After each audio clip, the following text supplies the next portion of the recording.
Vou começar agora a conversar com Roberto Vanderlei.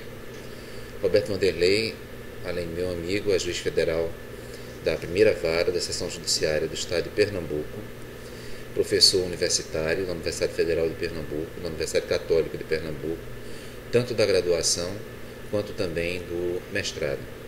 Aliás, o mestrado, né, Roberto, tem uma área de concentração, mestrado da Universidade Católica de Pernambuco, que é sobre direito, processo e cidadania, e tem duas linhas de pesquisa, uma sobre processo e hermenêutica, outra sobre jurisdição e direitos humanos. Eu faço parte de processo hermenêutico, nós estamos fazendo aqui um ciclo de estudos sobre processo hermenêutico, mas as linhas devem manter um diálogo, e um diálogo muito profundo. Afinal de contas, o processo não existe per se. O processo existe como um meio, como um veículo para a aplicação do direito material. E o Roberto tem um grupo de pesquisa que trata de um assunto interessantíssimo. Fala um pouquinho, Roberto.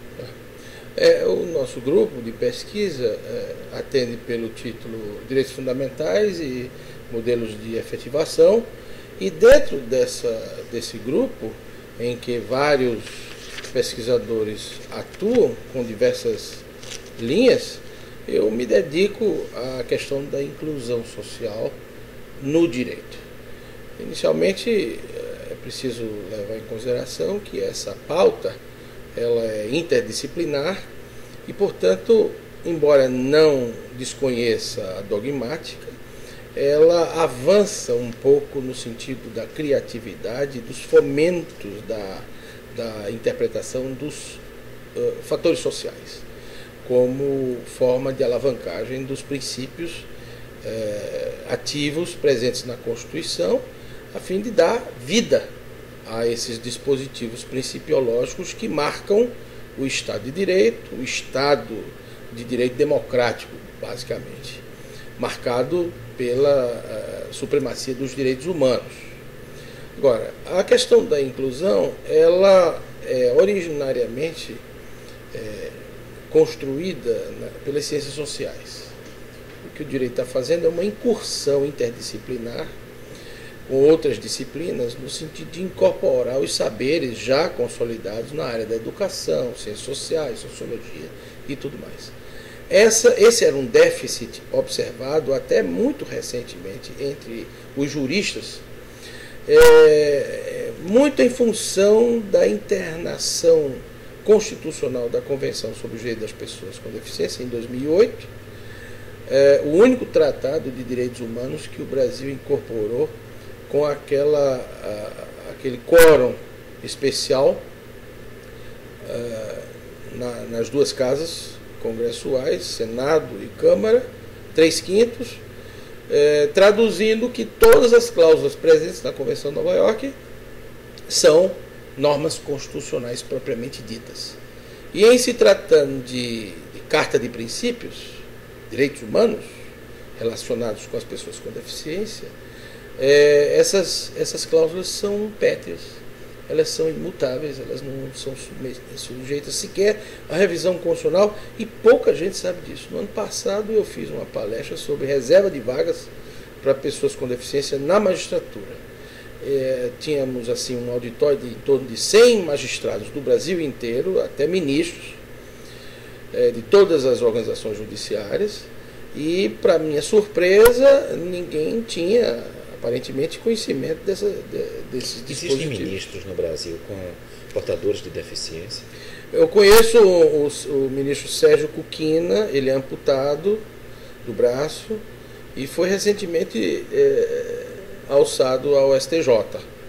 É o único, até o quanto eu saiba, dentre as cortes superiores que tem algum tipo de deficiência. Entre os juízes são muito poucos também, mas há alguns. Recentemente, e muito recentemente, foi aprovado no concurso da terceira região, do Tribunal de São Paulo, TRF de São Paulo, um juiz cego, por concurso.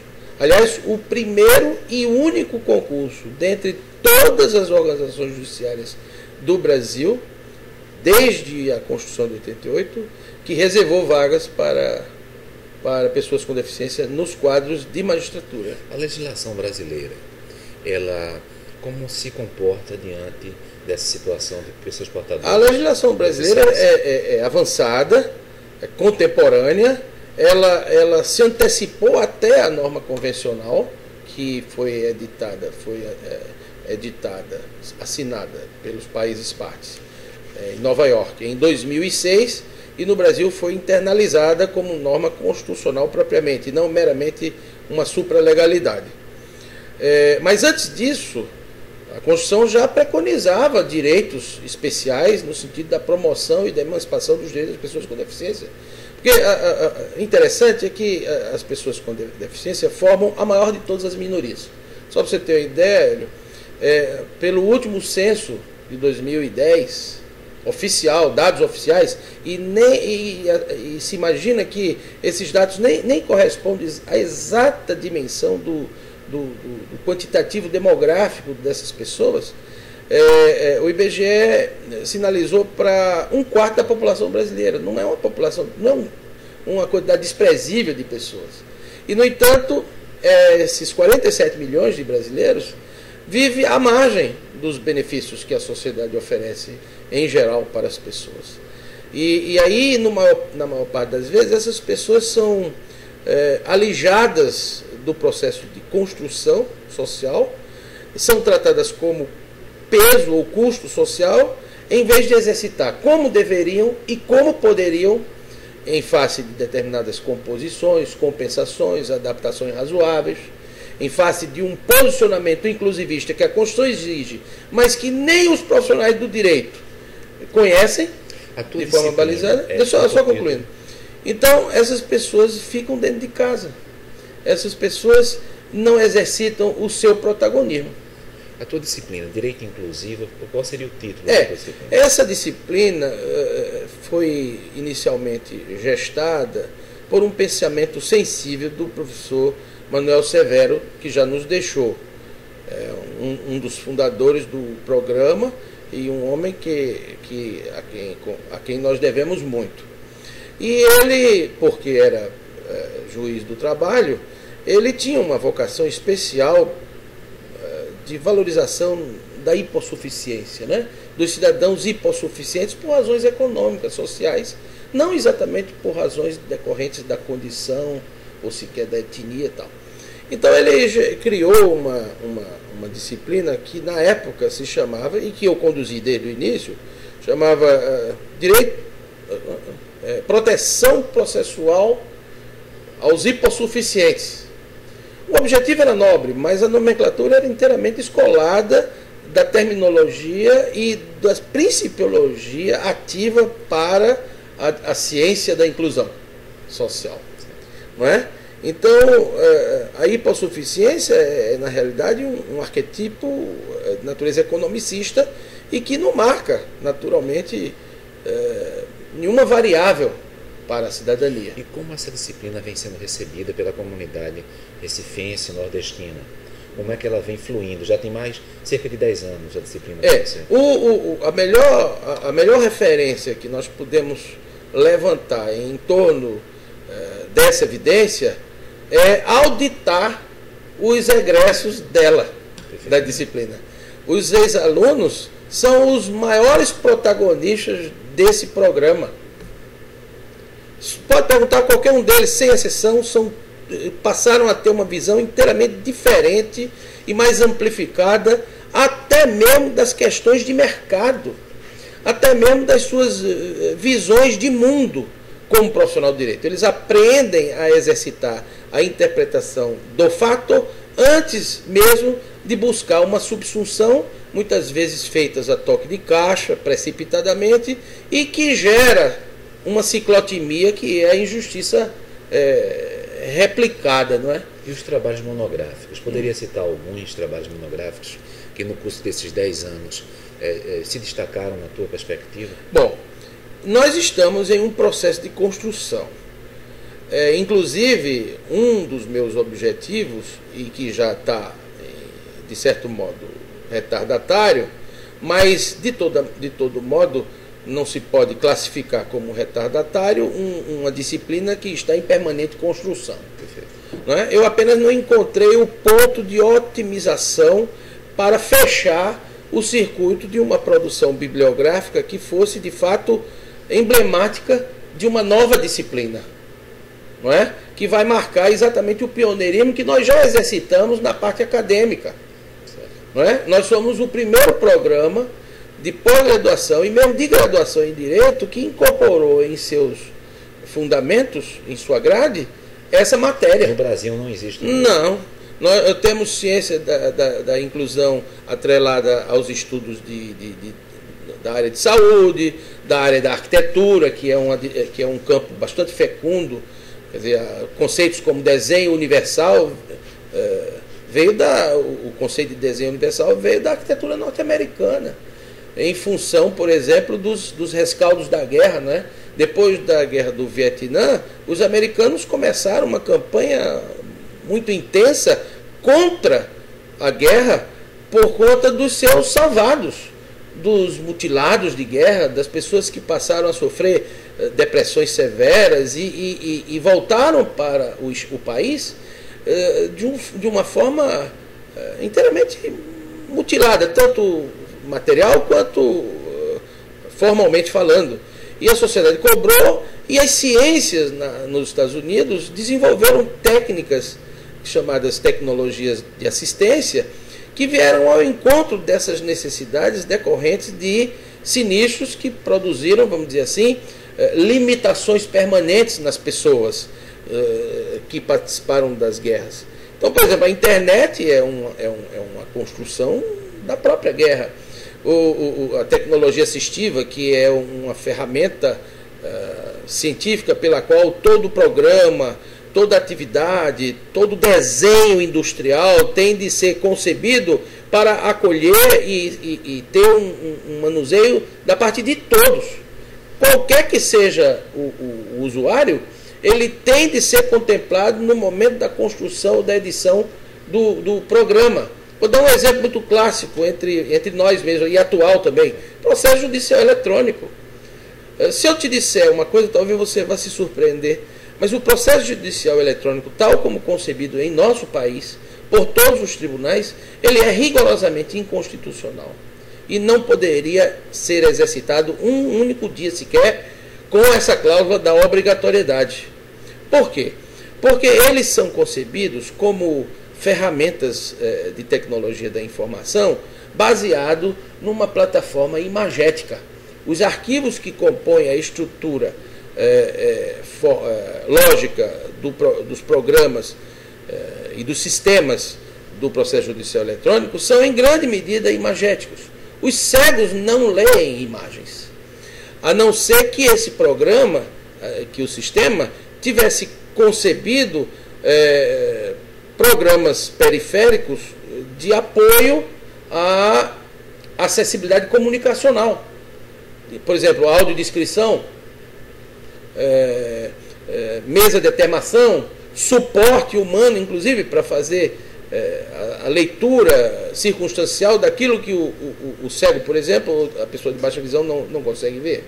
Mas o processo judicial eletrônico, numa penada, determinou a invalidade das habilitações profissionais de milhares de advogados cegos que nós temos no Brasil. Roberto, eu pergunto o seguinte para você. Diante do interesse, ao meu ver, do enorme interesse que o tema desperta, se a pessoa quiser ler um livro, você tem uma bibliografia, naturalmente, na disciplina. Livro seu ou livro de alguém que você recomende?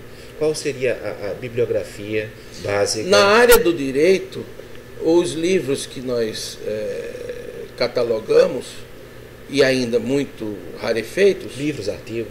Artigos tem vários, mas livro mesmo clássico, e esse é o meu objetivo, montar um manual da inclusão do direito, um manual do direito da inclusão e processos de fomento. E ainda não existe isso? Ainda não existe. Agora, há textos que tratam, por exemplo, de segmentos, por exemplo, direitos das pessoas com deficiência na área da educação, direitos, enfim, da saúde, enfim, artigos que são mais monográficos do que propriamente manualísticos e que vão, naturalmente, contribuindo para a formação um armazém informacional interessante, mas que ainda não é satisfatório. Nós estamos nessa caminhada. Não existe no Brasil nenhum autor que se destaque na área jurídica. Tem o professor Araújo, da Universidade de São Paulo, cuja monografia, cuja tese de doutorado, orientada pelo atual vice-presidente da República, Michel Temer, diz respeito a esse conteúdo.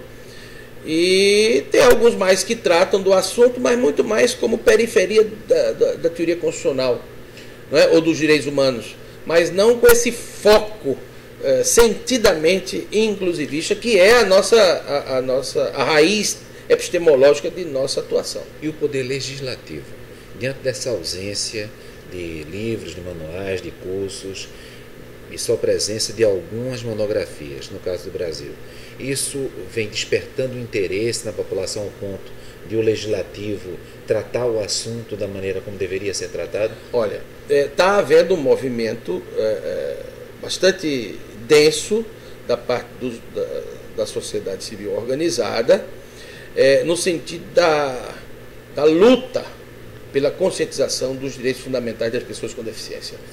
Isso parte, sobretudo, de grupos organizados nesse cenário.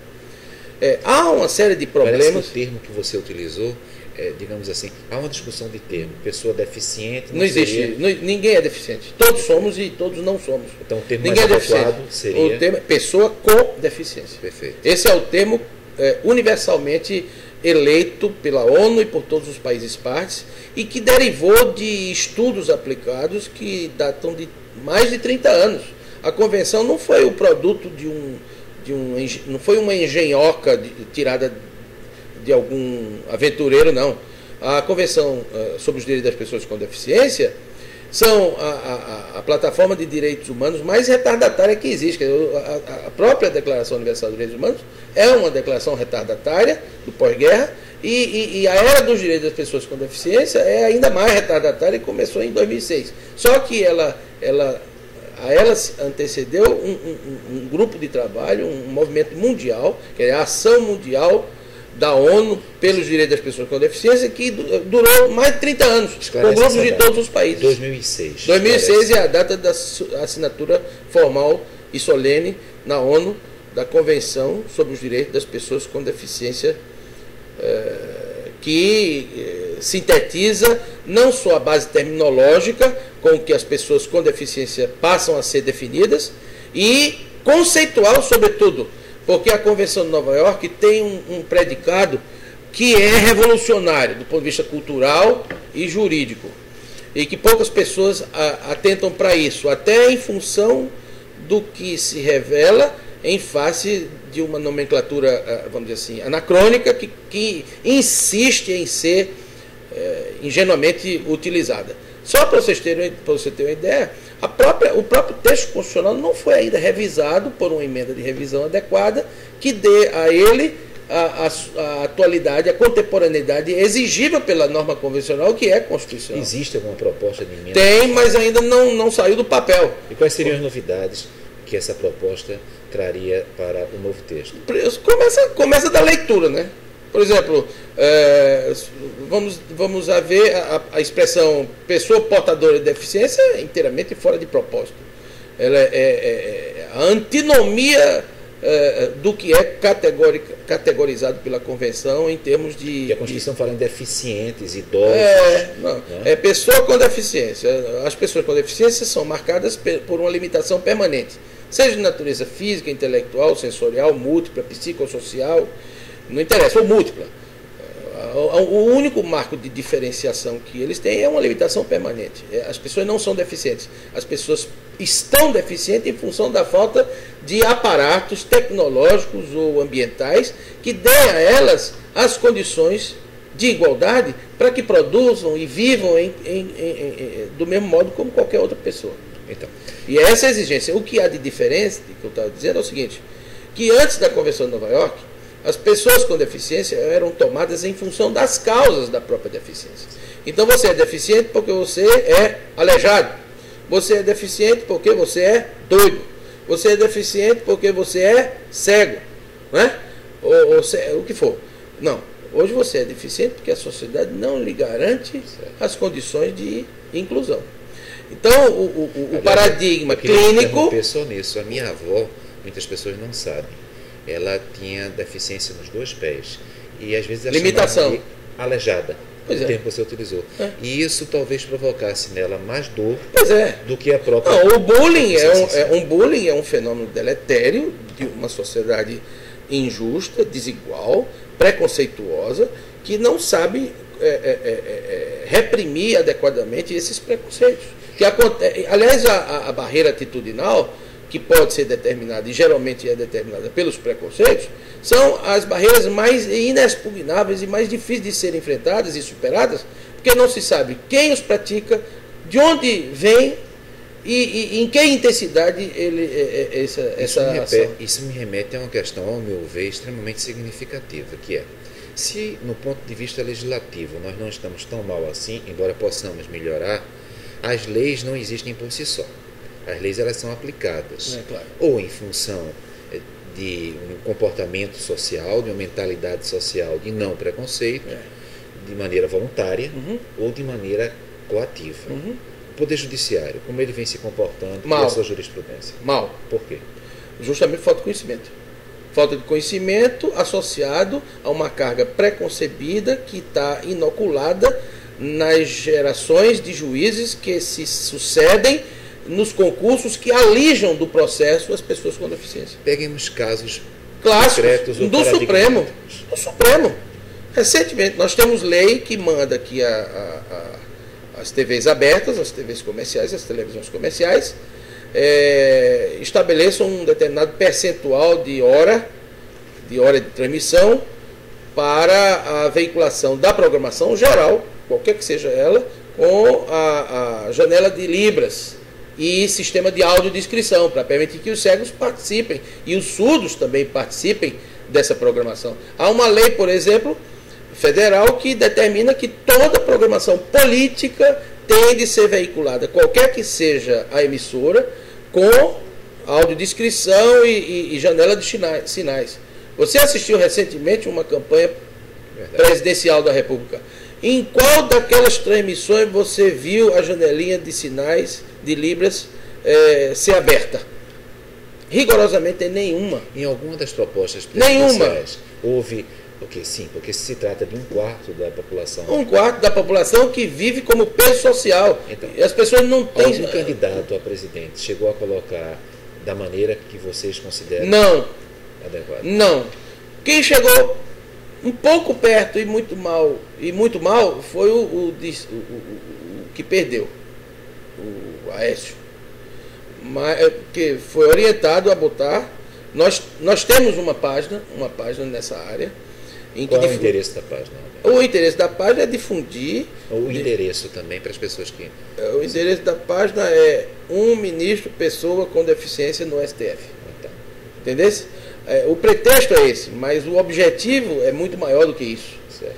Na realidade, nós sentimos a necessidade de que os tribunais, sobretudo os superiores tribunais, devam conter gente com sensibilidade para essa finalidade. Existem associações que não se trata de um percentual pequeno. Para mim, surpreendente. 1/4 da população.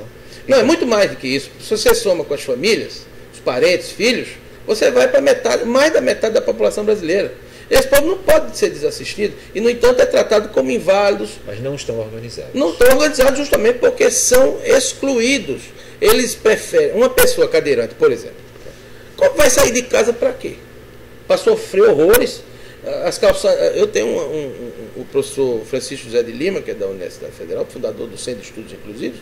Ele, inclusive, nos ajuda na formação de bacharéis não, de pós-bacharéis na área da inclusão, porque os alunos lá dessa disciplina são professores, advogados, procuradores, promotores. Eu tinha um grupo de juízes e promotores que deixou de participar do programa por conta do curso de mestrado sem autorização da AMEP. Né? Então, os juízes deixaram de frequentar o curso de mestrado em Direito da Unicap por conta dessa concorrência. A Unicap parece que da MEP, não foi? Não, o curso é da AMEP, mas como ele não tem autorização do CAPES, os juízes começaram a frequentar aquele e a gente perdeu clientela. Uma clientela importante nesse processo de transformação. Porque é aos juízes que esses grupos vão socorrer. Explica isso melhor, quer dizer, o que efetivamente aconteceu para os juízes se desinteressarem? A oferta de um serviço acadêmico não reconhecido pela CAPES, mas que, do ponto de vista corporativo, vai interessar a eles para garantir, vamos dizer assim, a formação de currículo que dê a eles a evolução nas carreiras. Perfeito. Então, para esse fim, esse curso lá, que não tem autorização da CAPES, talvez funcione, porque são eles que regem esses elementos, e, portanto, eles é que dão o valor, não.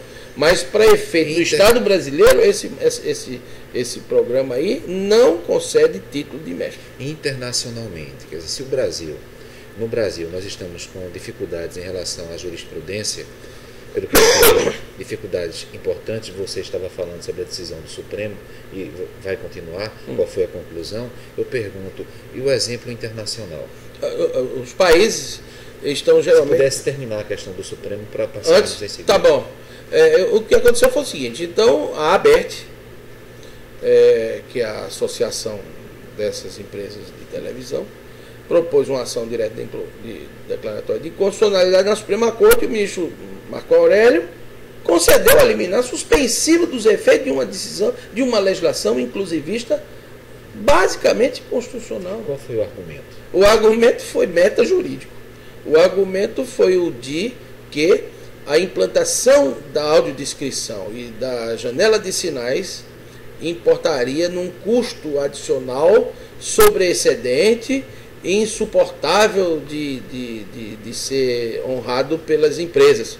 Ora, quem avaliou isso foi o legislador para cumprir um preceito constitucional derivado da Convenção. Se a empresa não tem competência para se estabelecer, é melhor fechar as portas do que trabalhar de forma ilícita. E o que é mais... Os tradutores são tão caros assim? Porque... Sendo ou não caro, é o custo da democracia. Não tem... Essa pergunta é inteiramente fora de propósito. É como se você tem direito à saúde. Então é caro, eu vou deixar você morrer. É a mesma coisa. Que história é essa? Nós não podemos tratar esse objeto com esse tipo de conveniência, não. Porque isso é preconceituoso. Foi monocrática a decisão? Foi monocrática e depois da grita social, foi para o pleno e o pleno confirmou. Confirmou de forma inteiramente irresponsável. E por isso, se tivesse um ministro com essa sensibilidade, no mínimo o contraponto estaria sendo feito ali. E um contraponto baseado na ordem constitucional que eles não poderiam desqualificar. Mas então eu te pergunto, note bem, no momento em que o Supremo Tribunal Federal tem uma decisão, claro que ela merece respeito, mas o fato de respeitá-la não significa dizer que nós não possamos discuti-la. E eu acredito que um dos fóruns apropriados para a discussão das decisões do Supremo, inclusive de uma decisão como essa, sejam as universidades, no Brasil e fora do Brasil. Como é que, do ponto de vista internacional, nos outros países, na Europa, nos Estados Unidos, na Ásia, na Austrália, como é que isso vem se portando? Bom, eu vou dizer outra coisa que você também não está informado. Quando o Brasil incorporou na Constituição, como norma constitucional, a Convenção de Nova York, o fez do mesmo modo e com o mesmo quórum qualificado pelas duas casas, o chamado protocolo facultativo. O protocolo facultativo à Convenção sobre os Direitos das Pessoas com Deficiência da ONU é um diploma processual que atribui ao Comitê da ONU a competência suprema para decidir qualquer e toda causa que diga respeito à aplicação da Convenção no âmbito interno dos Estados partes, que tenham incorporado nas suas constituições o tal protocolo facultativo. É o nosso caso. Então, o que eu quero dizer, para sintetizar, é o seguinte, que a matéria relacionada com a aplicação da Convenção de Nova York não se esgota na jurisdição interna. Pode ser declarada de forma distinta e com carga vinculante pelo Comitê da ONU diretamente, mediante denúncia de qualquer cidadão que tem legitimidade e é sujeito de direito internacional para isso. Agora, uma das condições é o esgotamento da jurisdição interna. Aí o que acontece? A pessoa propõe, vamos supor que essa decisão tenha transitado de julgado aqui. A decisão que autoriza a ABERT a não veicular língua de sinal, nos termos e nos percentuais previstos legalmente. Qualquer pessoa, uma organização, o próprio governo brasileiro pode demandar ao comitê e a decisão do comitê vai prevalecer em relação à jurisdição constitucional do Supremo. E aí você diz, mas a ONU não tem coercibilidade, seguramente, mas a dicção da ONU vai ser encaminhada ao poder Legislativo e que vai iniciar processo de consulta ao Supremo, que ou se determina a modificar a sua jurisdição ou poderão sofrer as suas composições impeachment. Então, nós temos um limite de tempo e esse primeiro bloco... O assunto é enorme. Mas vamos continuar. Esse primeiro bloco vamos terminar por aqui. Então, na sequência, vamos continuar falando, continuar informando sobre o direito da pessoa portadora com deficiência. Opa!